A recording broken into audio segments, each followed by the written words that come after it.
क्या उस जाहिले आजम के पास आज एक लिस्ट है जो वो बताए कि हिंदुस्तान में ये 30,000 मुसलमान ट्रिपल तलाक लॉ के चलते गैर कानूनी तरीके से गिरफ्तार किए गए? और तीसरी बात मेरे भाई, मुझे बहुत से लोगों ने ताने मारे थे कि आप इतने पढ़े लिखे आदमी होकर कैसी बात कर रहे हैं, यूसीसी सबके लिए आ रहा है, सबको समान दर्जा देने के लिए आ रहा है, आप साहब अजीब बात कर रहे हैं कि ट्राइबल्स को अलग कर दो। तो दोस्तों, बतौर एक वक्ता, एक छोटा सा मंच, बतौर एक अधिवक्ता, बड़ी खुशी होती है जब मुंह से निकली बात सत्य हो जाए। मानो कि जब वीडियो बना रहे थे, कहा जाता है कि दिन में एक बार आपकी जुबान पर माता सरस्वती का वास होता है, तो शायद जब हम वीडियो बनाते हैं तो शायद उसी वक्त माता सरस्वती का वास हमारी जुबान पर होता है। तो साहब, एक नहीं, दो नहीं, तीन बोली बात लगभग दोहरा दी गई, और जिन्होंने दोहराई, मैं बड़ी जिम्मेदारी से बोल सकता हूं कि भारत उनको कम से कम मुझसे ज्यादा गंभीरता से सुनता है। तो बतौर वक्ता, बतौर मंच, ये मेरे लिए आज बहुत खुशी का वीडियो है। अच्छा लगे तो सब्सक्राइब जरूर करना। मैं कभी कैसे कहता नहीं हूं, अच्छा मूड होता है तो कहने का मन करता है। तो आज का वीडियो अगर पसंद आए तो पैसा वसूल और सब्सक्राइब जरूर करना।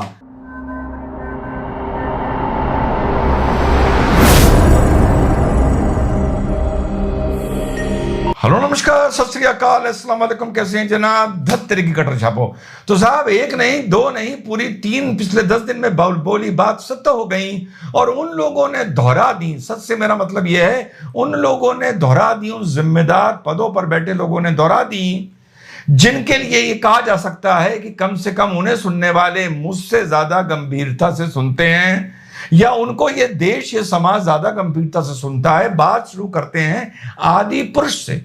जब आदि पुरुष पर बवाल हुआ तो आपके भाई ने बड़ी हिम्मत करते हुए, एक मुसलमान होते हुए, यह बात बोली, हिंदू भाई, आप लोगों ने आस्था में मूर्ति को जगह दी, आप लोगों ने अवतारों का एक रूप माना, आपने उसको तस्वीर दी।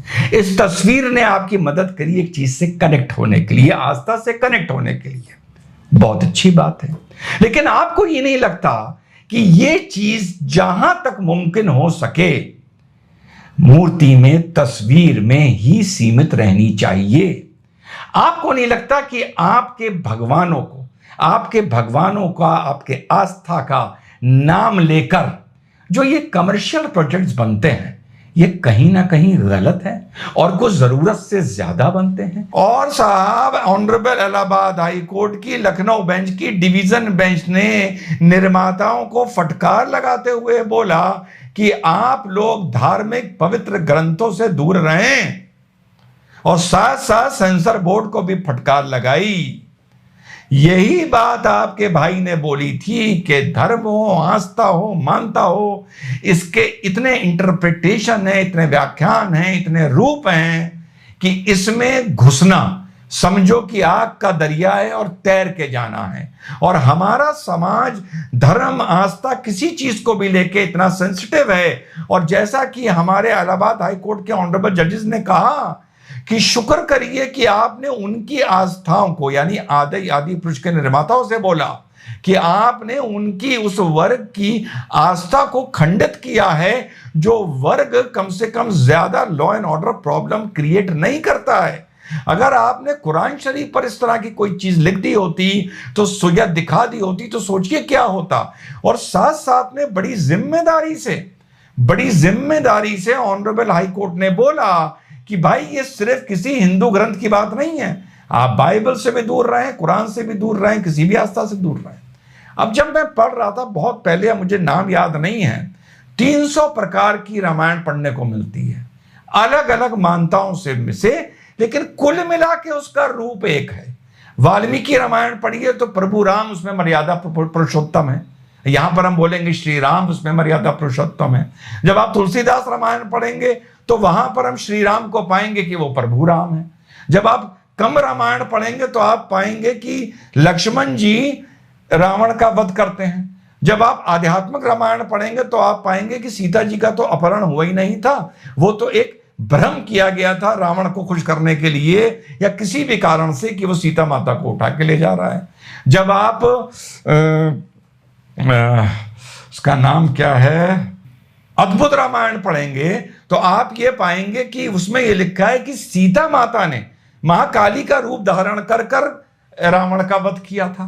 तो अलग अलग कहीं पर यह लिखा है कि सीता माता को उठा के नहीं ले जाया गया था, बल्कि वो जिस धरती के हिस्से पर खड़ी थी, रावण पूरी धरती का वो हिस्सा ही उठा के ले गया था। कहने का मतलब यह है कि या तो इन डायरेक्टर्स को, इन प्रोड्यूसर्स को अगर धर्म के नाम पर पैसा कमाना है तो ये पहले उस चीज को क्लेरिफाई करें कि ये दिखा क्या रहे हैं और उसके बाद दिखाएं, और बेहतर है कि ना दिखाएं। लेकिन अब आदि पुरुष का मामला ठंडा पड़ गया, हिंदू भाई सेटिस्फाई हो गए कि कुछ डायलॉग चेंज हो गए, नाराजगी जिनके मन में थी वो भूल गए। लेकिन किंतु परंतु मेरी बोली बात अभी अधूरी सा तो हुई है। मैंने ये बोला था कि इस पूरे देश को लड़ना चाहिए प्रधानमंत्री नरेंद्र मोदी से, क्योंकि वो हमारे प्रधानमंत्री हैं। इंफॉर्मेशन एंड ब्रॉडकास्टिंग मिनिस्ट्री से लड़ना चाहिए कि भाई कोई भी चीज ऐसी बने जिसमें किसी धार्मिक आस्था, मजहब, पंथ, किसी का भी कुछ भी दिखाया गया हो तो वो क्वेश्चनर भर के दें। और वो जो हमारी इंफॉर्मेशन एंड ब्रॉडकास्टिंग मिनिस्ट्री है उसके पास ऐसा एक सिंडिकेट होना चाहिए, एक ऐसा बोर्ड होना चाहिए जिसमें जितना भी हो सके 10, 15, 20 लोग अलग अलग मान्यताओं और पंथों के होने चाहिए, और कोई भी ऐसा प्रोडक्शन हो जो धार्मिक मजहबी आस्था पर बना हो या आधारित हो, पहले वो सेंसर बोर्ड के साथ वो बोर्ड भी देखे, वो उसमें कमियां निकाले, वो संशोधन कराए। और जब तक वो ग्रीन सिग्नल ना दे दे किसी भी धार्मिक मजहबी आस्था को लेकर, सेंसर बोर्ड को अधिकार ना हो किसी भी ऐसी फिल्म को सर्टिफिकेट ग्रीन सिग्नल देने का।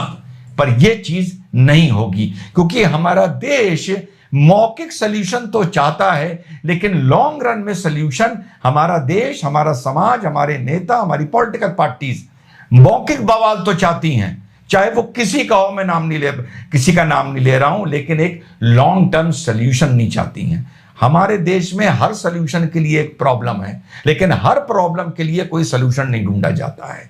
तो बहुत ही बधाई की बात है कि हिंदू भाइयों ने ये बात करी, ये बात लड़ी, लेकिन ये बात और आगे तक जानी चाहिए जो आने वाले वक्त में एक परमानेंट सॉल्यूशन होगा। और क्योंकि यहां पर बात धर्म आस्था की हो रही है और फिलहाल इस पार्ट ऑफ वीडियो में मैं हिंदू भाइयों को संबोधित कर रहा हूं, आप लोगों का लाख लाख शुक्रिया। किस चीज के लिए? श्री मंदिर ऐप को आप लोगों ने इतनी लार्ज क्वांटिटी में डाउनलोड किया है और इतना अच्छा रिस्पांस मिला है। और जो नए लोग हमारे साथ जुड़े हैं, श्री मंदिर ऐप ये आपकी धार्मिक आस्था और मान्यताओं को दिमाग में रखते हुए हमारे कुछ आईटी और आईएम्स के साथियों ने मिलकर बनाया है। इतना खूबसूरत ऐप है कि आपके मोबाइल में आपका मंदिर क्रिएट हो जाता है। सुबह उठ के आप जिसको चाहें, जिस मंदिर में चाहें, आप थ्रू द मोबाइल अपना फूल चढ़ा सकते हैं, आप प्रसाद चढ़ा सकते हैं, आप जो भी आरती हो, ग्रंथ हो, कुछ भी हो, हर चीज समझिए ये एक तरह से एक वर्चुअल इंसाइक्लोपीडिया है सनातनी आस्था के लिए। कुछ हमारे जानने वालों ने इसमें अपने प्रसाद चढ़ाया, वीडियो उनके घर आता है उनके नाम से कि आपके नाम से फलाने फलाने मंदिर, फलाने फलाने देवी देवता, जहां भी आप चाहें आपका प्रसाद चढ़ाया जाता है। So it is a wonderful app. आप फूल चढ़ा सकते हैं, रोज सुबह उठ के दिया जला सकते हैं। और मैं पेरेंट्स से ये कहूंगा कि अपने बच्चों से बोलें, आप तो करें, अपने बच्चों से बोलें कि इसको डाउनलोड करें इस ऐप को, और इंश्योर करें कि आपके बच्चों से आप कहें बेटा फूल चढ़ाया था, बेटा दिया जलाया था। कुछ ना कुछ आध्यात्मिक स्पिरिचुअलिटी, वो धर्म के करीब आएंगे। कैसे कैसे वीडियो वायरल हो रहे हैं, मेट्रो से कैसे कैसे हो रहे हैं, इंस्टाग्राम पर जाके देखिए कैसी कैसी रील हो रही हैं, लोग इंस्टाग्राम के व्यूज के लिए दीवाने हुए जा रहे हैं। तो कहीं ना कहीं ऐसा ऐप उनके दिमाग को संतुलित करेगा। पिन कमेंट में इस ऐप का लिंक है, वहां से आप इसे डाउनलोड कर सकते हैं, और डिस्क्रिप्शन में भी इसका लिंक है। डाउनलोड करिए, आप खुद देखेंगे आपको कितना अच्छा लगेगा। तो फिर आगे बढ़ते हैं। तो ये बात हुई आदि पुरुष की। अब बात करता हूं मैं यूसीसी की। यूसीसी पे मैंने क्या बोला था, ये वही वाली बातें चल रही हैं कि क्या वीडियो बनाते हुए जुबान पर सरस्वती मां बैठी थी क्या? तो भाई मैंने क्या बोला था, मुसलमान को वेट करना चाहिए कि पहले सरकार ड्राफ्ट बना के लाए। मुस्लिम लीडर की एक बात होनी चाहिए, साहब अभी हम क्या बोलें, सरकार जब ड्राफ्ट बना के ले आएगी, हमने अपने सजेशन दे दिए हैं, उसके बाद हम बात करेंगे। सुना? अब देख लीजिए साहब, जामा मस्जिद के इमाम साहब ने क्या बोला देख लिया। जब मैं ये बात बोलता हूं मुसलमानों यार मुझे तुम गाली देने लगते हो, इमाम साहब बोलते हैं तुम उनके हाथ चूमने लगते हो। मैंने क्या गलत बोला था? फिर से प्रयास करूंगा, एक नई चीज ढूंढ के लाया हूं। कल मैंने आप लोगों को बताया था लगभग 17,500-18 हजार लोग इस बार जो हज करने गए, वीजा उनके पास हज का था, लेकिन वहां पहुंच के वो सरकार से, अरब गवर्नमेंट से परमिट नहीं ले पाए। तो 17,500-18 हजार आदमी इस बात के लिए गिरफ्तार कर लिए गए कि जब रैंडम चेकिंग हुई तो वो बिना परमिट के हज कर रहे थे। जाहिर बात है पहुंचे होंगे तो वीजा ही लेके पहुंचे होंगे, ठीक। और 1,40,000 आदमियों को परमिट नहीं मिला तो वो वहां तक पहुंची ही नहीं पाए हज करने का।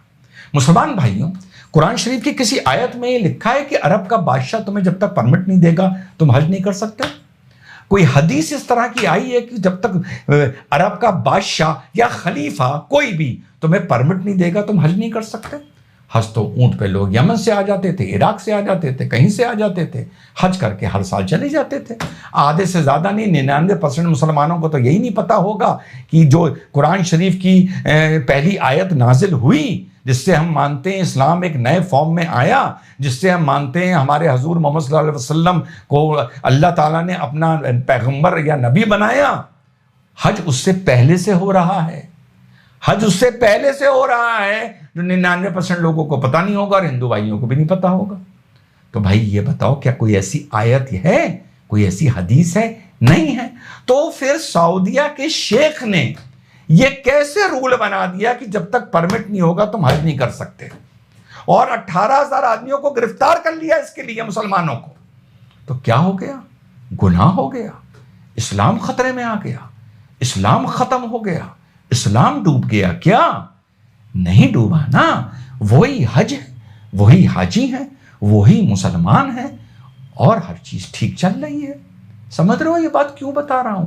तरीके से कोशिश करता हूं तुम्हें समझाने के लिए। परमिट की रिवायत किसी शरीयत में नहीं है, किसी कुरान शरीफ की आयत में नहीं है, पर हालातों को देखते हुए ये एक बदलाव लाया गया, भीड़ को देखते हुए, मैनेजमेंट को देखते हुए, किसी चीज को देखते हुए ये एक बदलाव लाया गया एक चीज को बेहतर करने के लिए। ना मुसलमान बदला, ना इस्लाम बदला, ना कोई नई आयत आई, ना कोई नई हदीस आई। यूसीसी को इसी तरह मान लो, ना इस्लाम बदलेगा, ना मुसलमान बदलेगा, ना यूसीसी की पैरवी करने वाला मुनाफिक होगा, ना यूसीसी के खिलाफ बोलने वाला सच्चा मुसलमान होगा। हालातों को देखते हुए एक चीज को हल्का सा रिफॉर्म किया जा रहा है, बेहतर किया जा रहा है। 1400 साल से अब तक इस्लाम नहीं बदला जा रहा है। जैसा मैंने आप लोगों को बताया, परमिट के बिना हज नहीं करने दिया, एक मुसलमान को गिरफ्तार कर लिया। इस हिसाब से तो अगर आप देखें तो ये तो इस्लाम की रूपरेखा ही बदल दी कि हज बिना परमिट के नहीं हो सकता। तो मेरे मुसलमान भाइयों, वक्त और हालात के हिसाब से धीरे धीरे हमें अपना परिवर्तन करना पड़ता। तो कुरान शरीफ की कोई भी आयत, कोई भी हदीस जो दुनियावी चीज से जुड़ी हुई है, समाज से जुड़ी हुई है, दीन अलग बात है। वैसे तो हज सीधे दीन से जुड़ा हुआ है, वहां पर भी दीन और हज के बीच में परमिट आ गया, कितनी बड़ी बात है। यहां परमिट नहीं आ रहा है यूसीसी में कि तुम्हें मस्जिद में अंदर जाने से पहले क्षेत्र के एसएचओ से परमिशन लेनी पड़ेगी।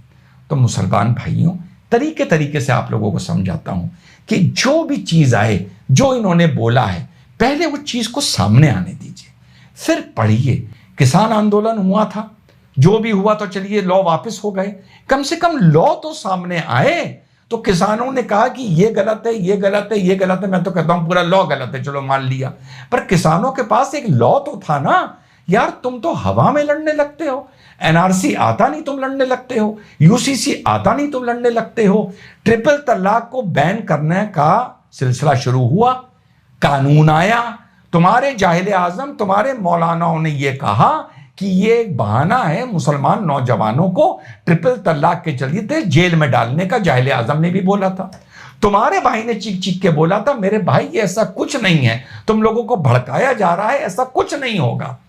3 साल होने को आ रहे हैं। क्या उस जाहिल आजम के पास आज एक लिस्ट है जो वो बताए कि हिंदुस्तान में ये 30,000 मुसलमान ट्रिपल तलाक लॉ के चलते गैर कानूनी तरीके से गिरफ्तार किए गए? है लिस्ट?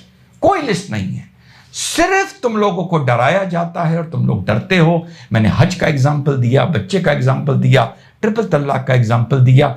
चुप रहो, संजीदा रहो, चीज सामने आने दो। मौका मिलेगा बोलने का, मौका मिलेगा प्रोटेस्ट करने का, लेकिन प्रोटेस्ट के नाम पर प्रोटेस्ट करना बंद कर दो। क्योंकि जैसा मैंने कल के वीडियो में बताया कि आज तुम्हारी हालत ऐसी हो गई है कि अगर तुम्हें उत्तरकाशी में ईद की नमाज मस्जिद तक में नहीं पढ़ने दी एक जिले में, तो तुम आज उसके प्रोटेस्ट करने लायक नहीं हो।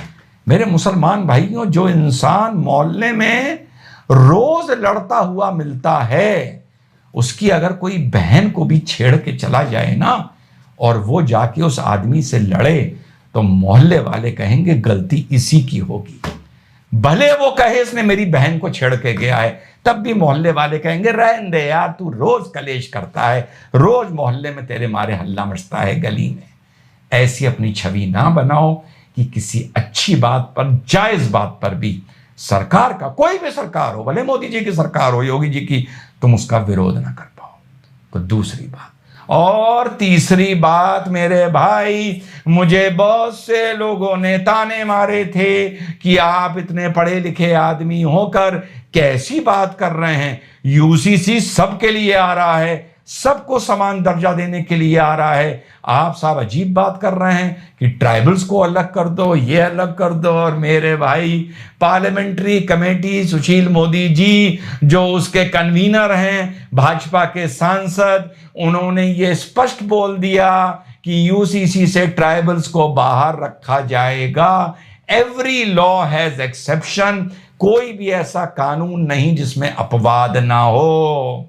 तो मेरे भाई, ये मेरी तीसरी बात सत्य हुई है और मैंने जनरल एडवाइस दूं, and I am sure government ये करेगी, कि ट्राइबल्स ऑफ द कंट्री को यूसीसी से परे रखना पड़ेगा।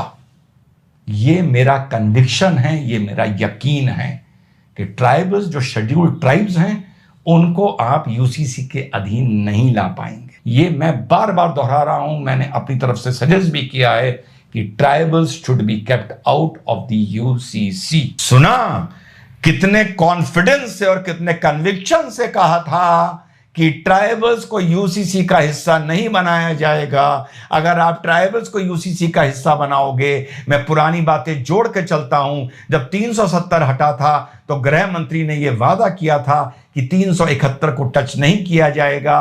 और अगर आप यूसीसी में ट्राइबल्स को भी जोड़ के चलोगे तो 371 नल एंड वॉइड हो जाएगा। जो भाजपा सरकार politically, socially, culturally native Indians का दिल का अपनी बात दिमाग में रखते हुए ये नहीं करेगी। बहुत से लोगों ने मुझसे आपत्ति करी, मेरे एडमिन ने, दोनों ने मुझसे बोला कि भैया आपने ये बोला है, लोग इस पे आपके कमेंट कर रहे हैं कि सर आज आपकी ये बात समझ में नहीं आई। मैंने कहा बेटा परेशान ना हो मेरे छोटे भाई, वक्त आने दो, तुम्हारा भाई ही सच साबित होगा। और आज फिर दोहरा के बताता हूं कि ट्राइबल्स यूसीसी का हिस्सा नहीं बनेंगे, क्योंकि मैं एक वो राय देता हूं कि मैं नहीं चाहता कि यूसीसी में एक कॉमन सेंस की कमी की वजह से ये मामला खटाई में पड़ जाए या गवर्नमेंट इसको ला ही ना पाए, और अगर लाए तो उसका रोल बैक करना हो। जब आदि पुरुष की बात आती है तो मैंने हिंदू भाइयों का या देश के आस्था को दिमाग में रखते हुए एक राय दी थी। ऑनरेबल हाई कोर्ट के डिवीजन जज ने बोला कि आप लोग पवित्र ग्रंथों से दूर रहें, यही बेहतर है, और यही मैंने कहा था। जब यूसीसी की बात आई, मैंने मुसलमानों को राय दी तो भैया जामा मस्जिद के इमाम ने वही बात दोहरा दी। और जब उसके बाद ट्राइबल्स की बात आई तो मैंने सरकार को राय देते हुए यही बोला कि ट्राइबल्स इसमें बीच में नहीं होने चाहिए। तो 3 बातें थी, तीनों लगभग वहीं जाके टिकी हैं जो आपके भाई ने बोली थी। सिर्फ एक ही कारण है कि ये बातें सत्य हो जाती हैं, क्योंकि ना मैं हिंदू को खुश करने के लिए बोलता हूं, ना मुसलमान को नाराज करने के लिए बोलता हूं, ना किसी पार्टी के पक्ष में बोलता हूं। मैं अपने हिसाब से वो बोलता हूं जो प्रूडेंस, कॉमन सेंस, इल्म मुझे गवाही देता है, मेरा कन्विक्शन कि तू ये बात बोल और आखिर में जाके यही सत्य होगी। जय हिंद, वंदे मातरम। और हाँ, श्री मंदिर ऐप जरूर डाउनलोड करिएगा।